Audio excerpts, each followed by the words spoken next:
La historia de la Eso le iba, psicoterapia, sí, adelante. perdón, le iba a decir que en la tarea no encontré una pregunta que decía que cuáles eran las dos tipos de terapias para la posesión demoníaca según la iglesia. Sí. Y esas no la encontré, profe.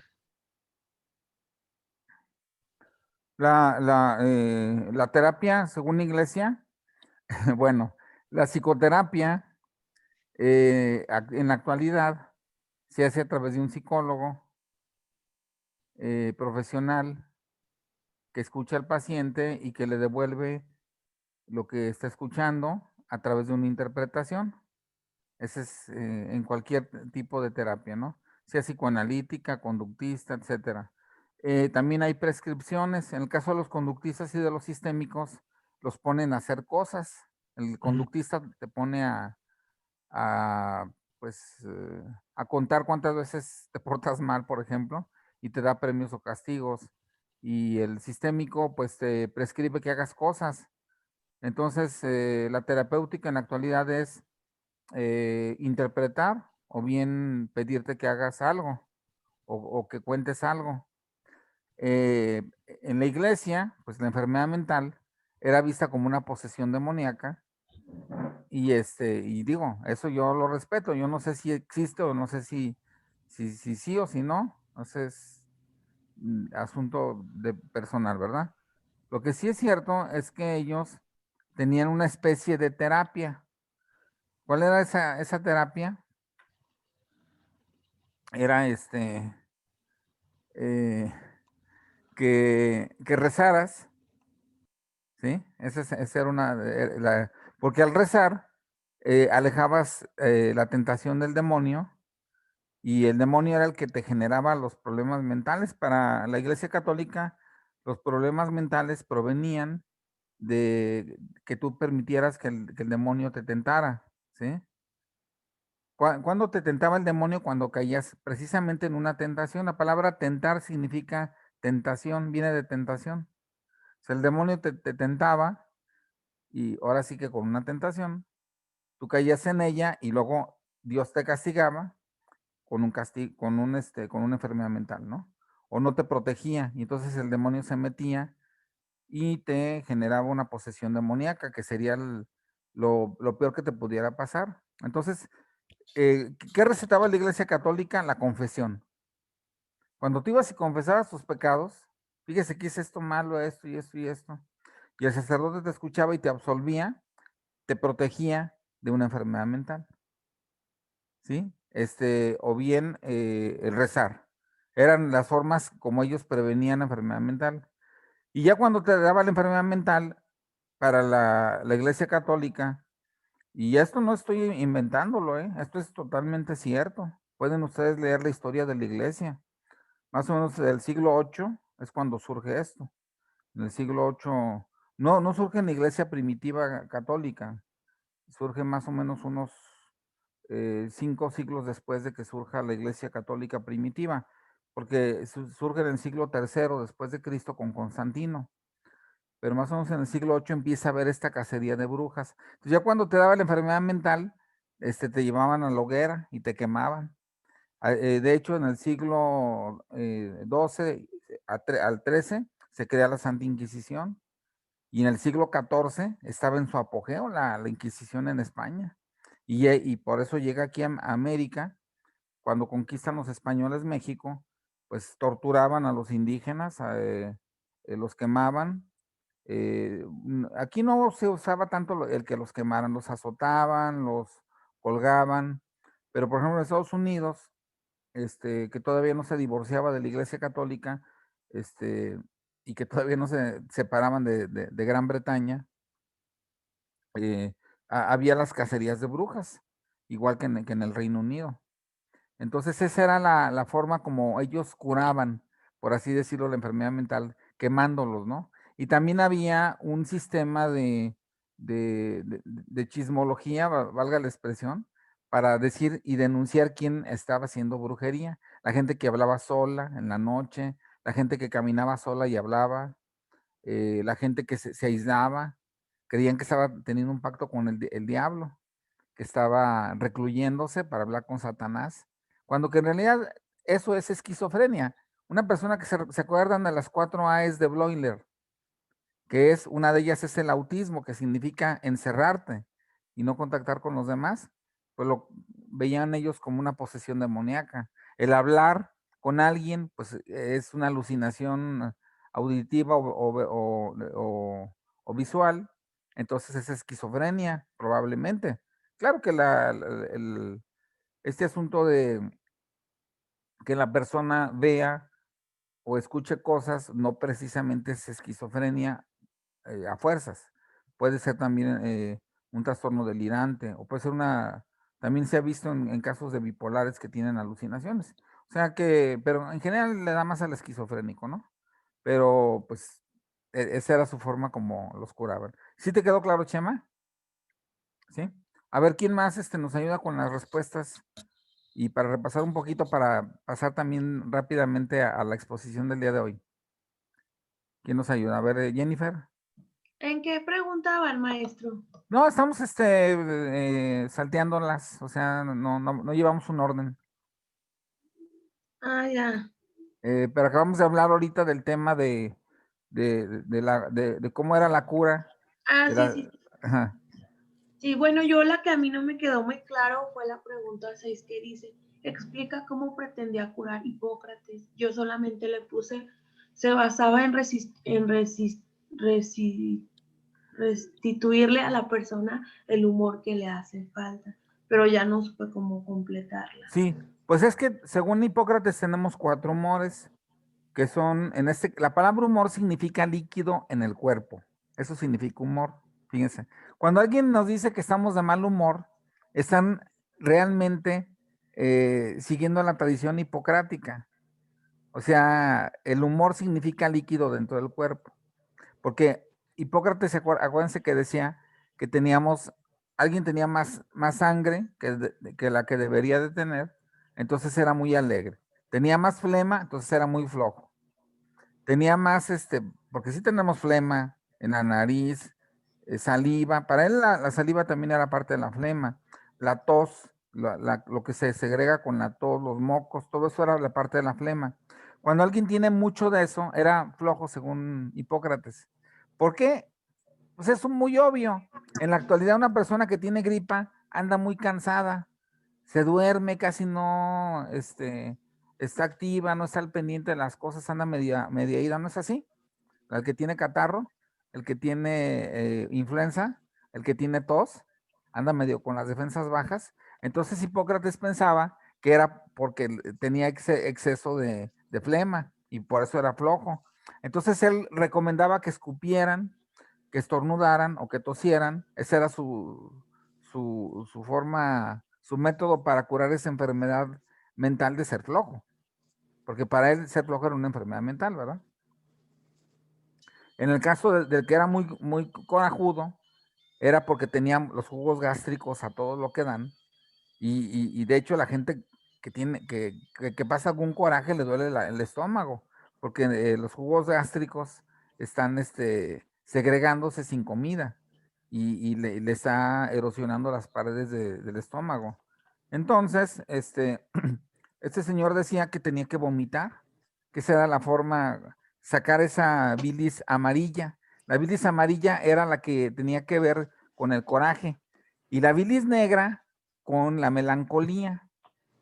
De hecho, la palabra melancolía viene de melas y colé, que significa humor negro en griego. Melas es negro.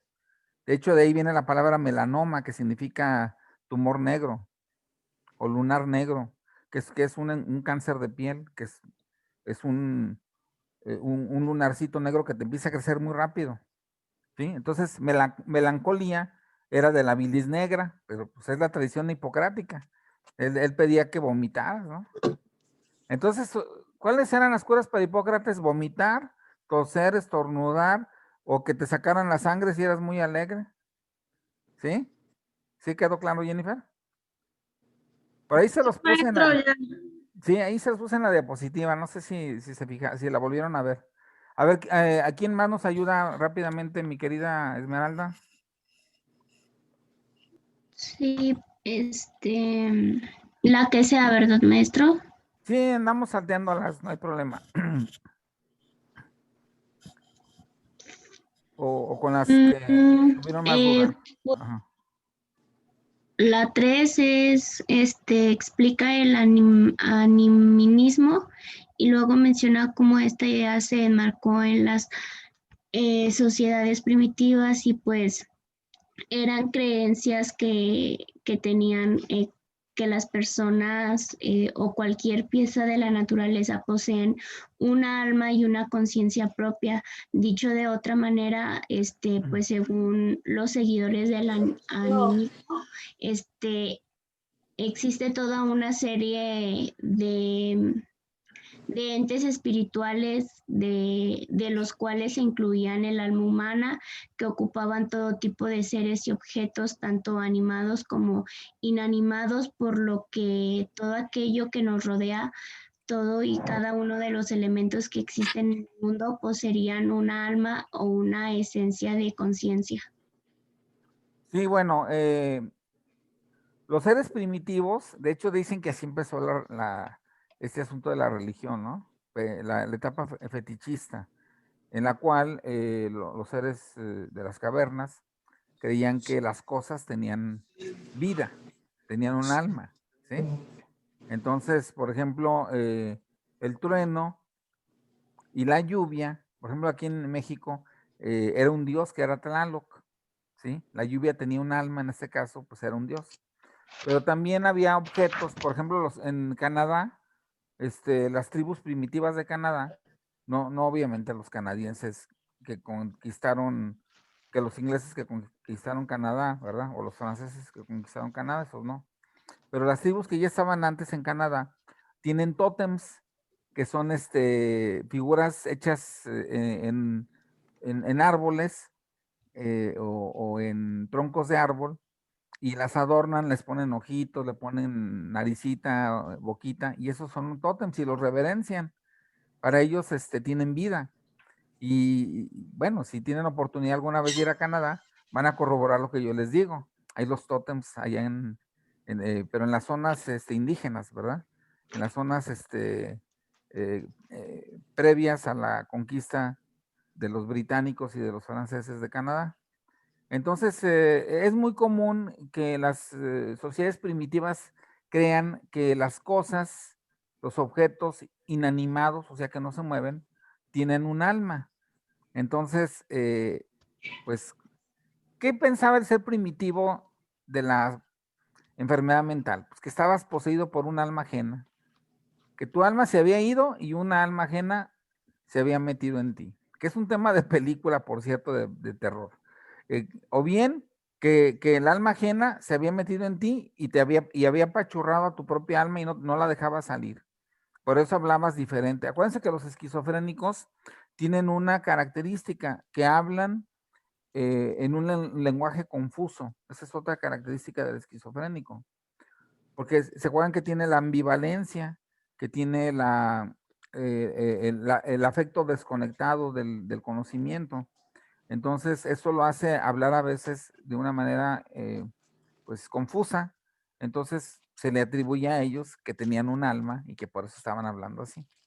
Porque los esquizofrénicos son los que hablan solos, son los que hablan con palabras que solamente ellos entienden.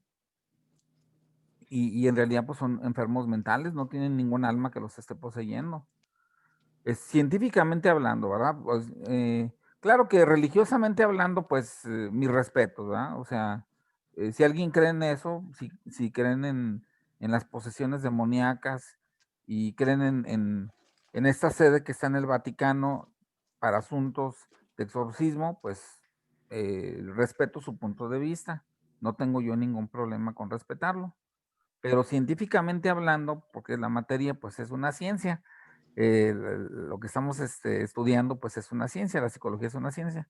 Entonces, científicamente hablando, no hay ninguna prueba de posesiones demoníacas. No se, o sea, no se ha podido ni siquiera estudiar un solo caso. O sea, todos son casos de que otro te lo platica, pero que a un científico le llegue ese caso y que lo narre, no hay nada. O sea, hay gente que narra estos casos, pero que no son científicos, que no utilizan el método de la hipótesis, del planteamiento del problema, de metodología. O sea, no hay nada en ese sentido, ¿sí? A ver, ¿quién más nos ayuda? No Ana, sé, yo maestro. adelante, Itzel. Ah,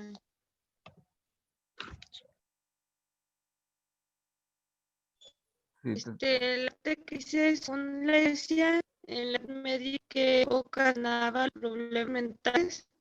A mí me pareció muy como enterado que decía que era causado por la tentación del diablo y que, por ejemplo, las personas que iban a confesarse, si decían que tenían a hacer el deseo, su necesidad que era estar mudo, pero en caso si confesaba que se lo llevaron a cabo, la misma iglesia pues lo denunciaba o lo castigaba. Entonces me hace como que reprimí muchas personas y yo que en ese entonces también empezó a dar mucho más, no sé, por lo mismo la Santa Inquisición nos había aumentado. Fíjate que se te corta un poquito tu voz. No sé si está lento tu internet o si sea el mío. No sé si los demás escucharon lo que dijo Itzel. No, o sea, como que se cortaba mucho y no se entendió. Sí, se cortó mucho, Ah, Itzel. es que ya ve que le puse saldo. Ah, sí. Que acabas de poner saldo y bueno, a lo Bueno, mejor pero dime qué pregunta es, a ver si te alcanzo a escuchar. a ver. Era la pregunta, según la iglesia, la Edad Media ocasiona los problemas mentales. Es la 8. ¿La 8? Sí, A ver, alguien que me la lea, porque no tengo abierta la ventana del Dice, instituto. Ajá. bueno, la pregunta 8 que menciona Itzel dice, según la iglesia de la Edad Media, ¿qué ocasionaba los problemas mentales? Ah, sí, pues era lo que les estaba diciendo, que era la entrada primero que nada, era un castigo divino para la iglesia de la Edad Media. Acuérdense que la Edad Media dura desde que muere el último emperador romano, que es Rómulo Augustulo, en el año 476, y termina cuando se descubre América. Son más o menos 1000 años lo que dura la Edad Media. Entonces, poco a poquito se va gestando en la Iglesia Católica la idea del pecado. Es un asunto que no se ve mucho en Grecia ni en Roma. Ustedes en sus libros de historia en secundaria, en preparatoria, tal vez en primaria, leyeron que en el Imperio Romano había excesos. O sea, había la gula, por ejemplo. Comían tenían 3 lugares privados. Uno era para hacer del 1, para hacer del 2 y el otro para vomitar. Porque ellos comían y vomitaban y seguían comiendo. Porque les encantaba la comida, el vino, las uvas, las carnes. Entonces, no se controlaban los romanos. Era el pecado de la gula, el pecado de la lujuria. Los emperadores romanos hacían de las suyas con quien se pudiera, se dejara. Tenían poder, tenían dinero. Había incesto, por ejemplo. Tenían relaciones sexuales hasta con un caballo. Calígula tuvo relaciones sexuales con su caballo y lo nombró cónsul. Fíjense nomás, estaba bien, bien chiflado, ¿no? Entonces, cuando llega la Iglesia Católica, trata de ser un contrapeso hacia el pecado que ellos percibían que vivía Roma. Porque pues yo no puedo interpretar que sea pecado, no, simplemente es una cultura pues muy excesiva, ¿verdad? Tal vez bajo nuestros cánones actuales pues sean pecaminosos. Obviamente que el incesto es un pecado, digo, es un delito, más bien dicho, ¿verdad? Pero en términos religiosos pues sería el concepto pecado.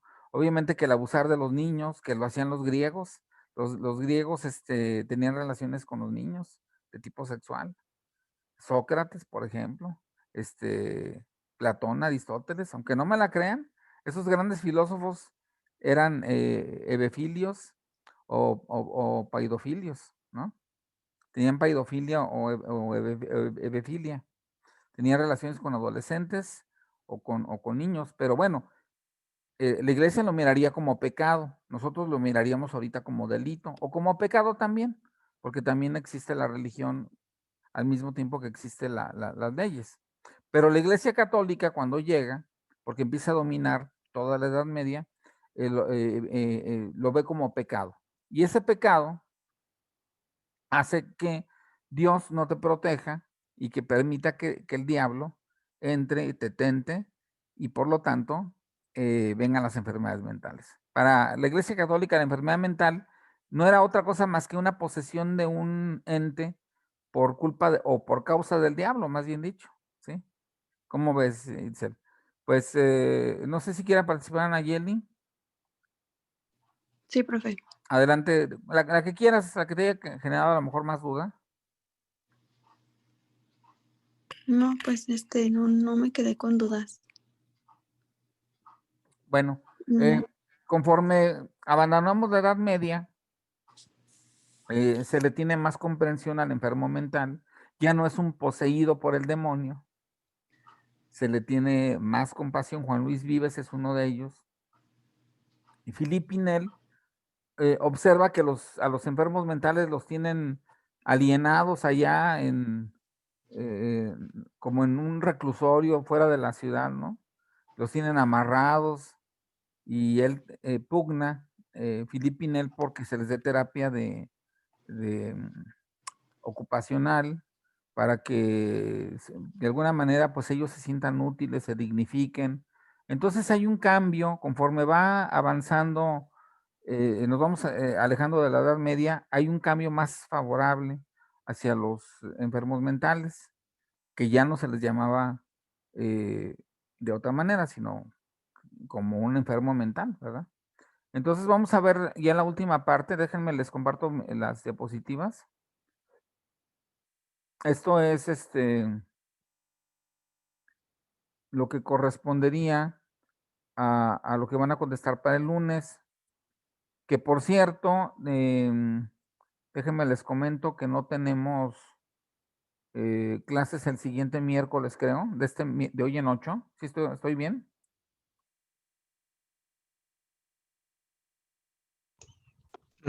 ¿Es por lo del 20 de enero? Sí, Creo que se recorre para el lunes, profe. bueno, O eso como que lo vi en el calendario. te encargo que lo cheques y me digas el lunes, mi querido Chema, ¿sí? Sí, profe. Por favor. Bueno, miren, vamos a continuar con los antecedentes de la psicoterapia. Pues está más ligerito trabajo que les voy a mostrar.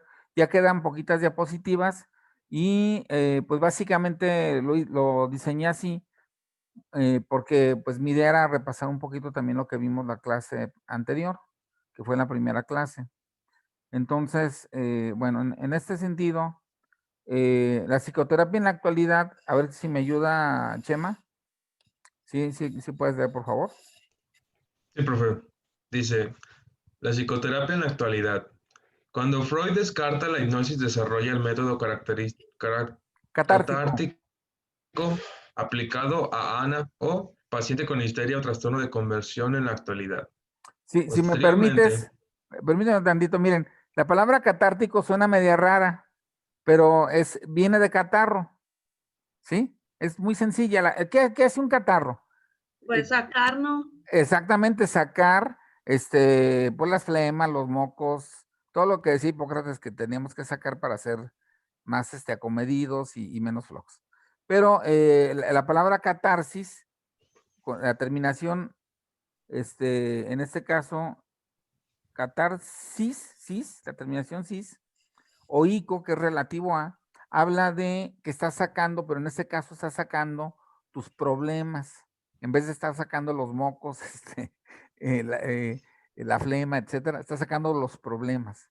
Por de ahí viene la palabra catártico, porque noté que Chema como que titubeó al leerla, ¿verdad? Entonces, para que nos sea más fácil entenderla, ¿qué más, estimado Chema? dice, posteriormente desarrollaría la asociación libre, mediante la cual el paciente se tumbaba en un diván y hablaba sobre algún tema de su biografía de forma libre. Con ello crea el psicoanálisis, que se convierte en la terapia de más uso en Europa. Al presente es la usada en América Latina, con algunas variantes. Sí, miren, de hecho en las diapositivas anteriores vimos que Freud se apasiona durante 10 años con hipnosis, porque él estudió con Charcot y este señor en la Salpêtrière, que es una institución psiquiátrica en Francia muy famosa, hipnotizaba a la gente que tenía histeria y, por ejemplo, si no podían ver, las hacía que vieran, si no podían caminar, las hacía que caminaran. Entonces se emocionó mucho con la hipnosis. Pero se dio cuenta de que a los 2, 3 días volvían a dejar de caminar, volvían a dejar de ver. Entonces Freud ya eso lo desanimó, porque la hipnosis no curaba para siempre, curaba unos días, porque era una especie de sugestión, ¿verdad? Es como decirle a alguien, tú puedes, tú puedes. Vamos a suponer que, por poner un ejemplo, a un tímido que le digamos, tú puedes, háblale a esa chica, o a una jovencita, decirle, mira, tú puedes, háblale a este chico. A lo mejor lo hace, ¿no? Pero es porque tú lo estás sugestionando, no te va a decir que no, ándale. De hecho me dijo que quería platicar contigo, no sé. Entonces, a lo mejor momentáneamente sí nos va a hacer caso, ¿verdad? Porque lo estamos sugestionando, le estamos metiendo la idea, introduciendo la idea.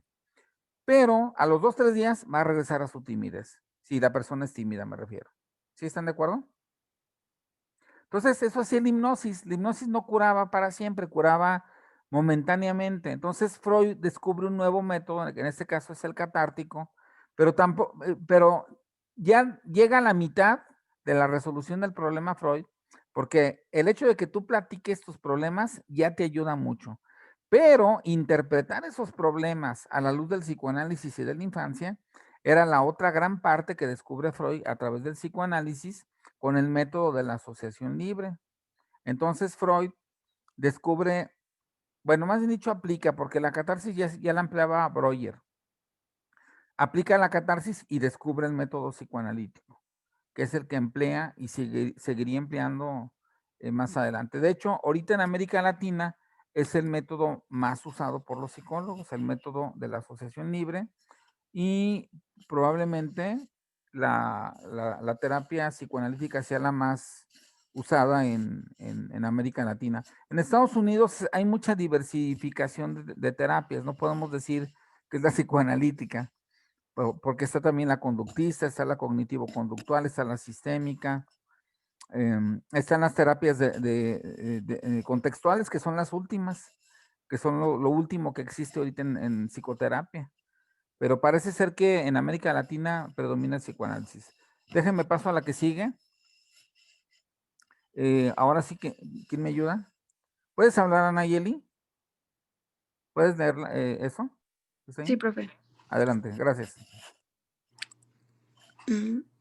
Tras el psicoanálisis surgen una variedad de enfoques alternativos, como el de Carl Rogers, más centrado en la persona.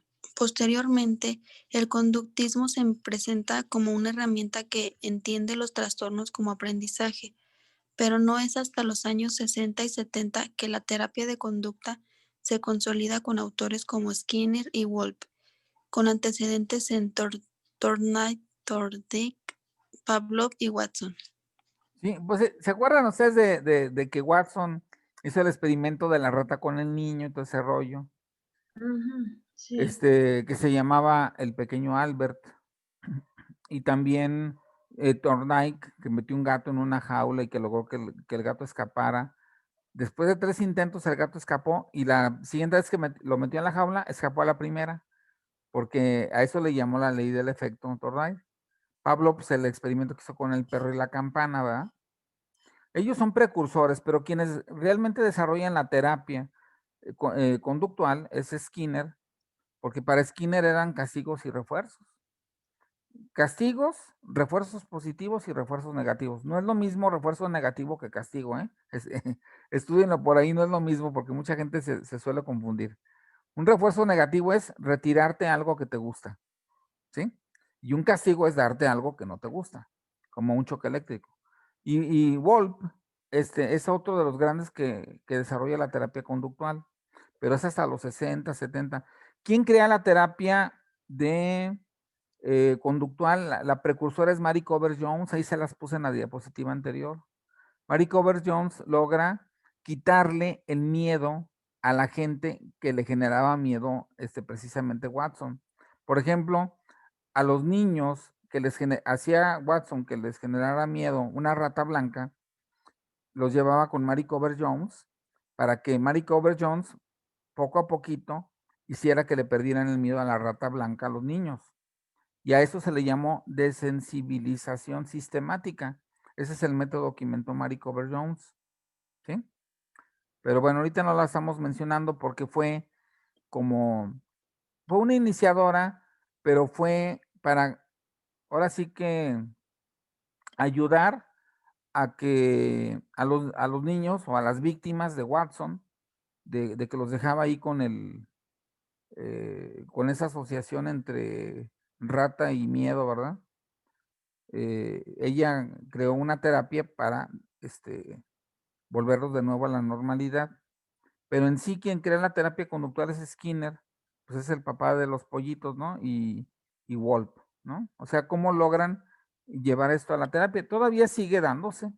Por ejemplo, un psicólogo conductual, en Guadalajara hay mucho psicólogo conductista, y me decía un amigo que había estado en terapia con un psicólogo conductista, que le decía, por ejemplo, él quería dejar de fumar, entonces fumaba 20 cigarros al día. Entonces le decía el psicólogo conductista, ok, vas a fumar la siguiente semana diariamente solamente 19 cigarros, y si lo logras, te voy a dar una fichita. Y si logras tener 20 fichitas, te voy a liberar del tratamiento. Entonces, ahí se le iban llevando, ¿no? La fichita era el premio por lograr disminuir el número de cigarros. Y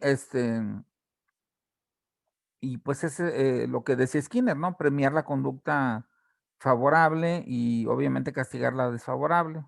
Pero en general Skinner no creía tanto en el castigo, más bien creía en el refuerzo negativo y en el refuerzo positivo. O sea, te quito algo que te gusta, que sería el refuerzo negativo, no confundir con el castigo, ¿eh? Y o bien te premio por algo que estás haciendo bien. ¿Hasta aquí todo está correcto? ¿No hay dudas? Maestro, mencionó que el refuerzo negativo es retirarte algo que no te gusta. ¿El castigo cuál era? El castigo es darte algo que no te gusta. Mm. O sea, fíjate, yo te doy 200, vamos a suponer que tú eres mi hija, ¿sí? Y te doy 200 pesos a la semana para que gastes. Entonces, si te digo, si llegas después de las 10 de la noche a la casa, te voy a dar nada más 100 pesos a la semana. Ese es un refuerzo negativo. No es un castigo, porque te estoy quitando algo que tú quieres. No te estoy.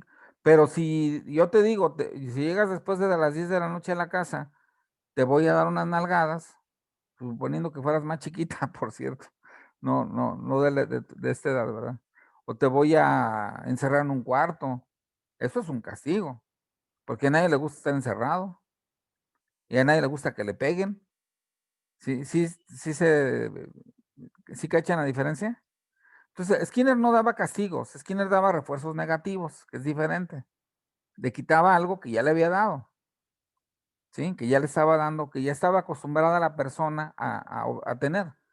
Por ejemplo, en el conductismo había la teoría de que en la casa se pusieran de acuerdo con los papás para que no le dieran algo que ya le daban, porque ese es el refuerzo negativo. Para Skinner el castigo no es muy bueno porque genera deseos de venganza y porque no es tan estable como cuando se dan refuerzos positivos y refuerzos negativos. Se estabiliza más la conducta que con un castigo.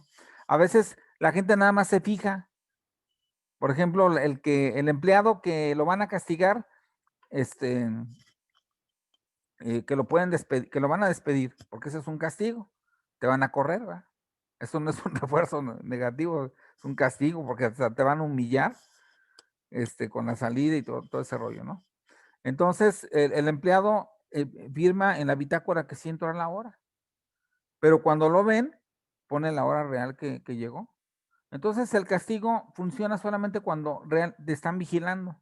Por eso Skinner decía, no funciona el castigo, porque queremos que esto funcione cuando te vigilan y cuando no te vigilan, no nomás cuando te vigilan. Entonces el refuerzo positivo y el negativo funcionan muy bien cuando no te vigilan. En cambio el castigo solamente funciona cuando te vigilan.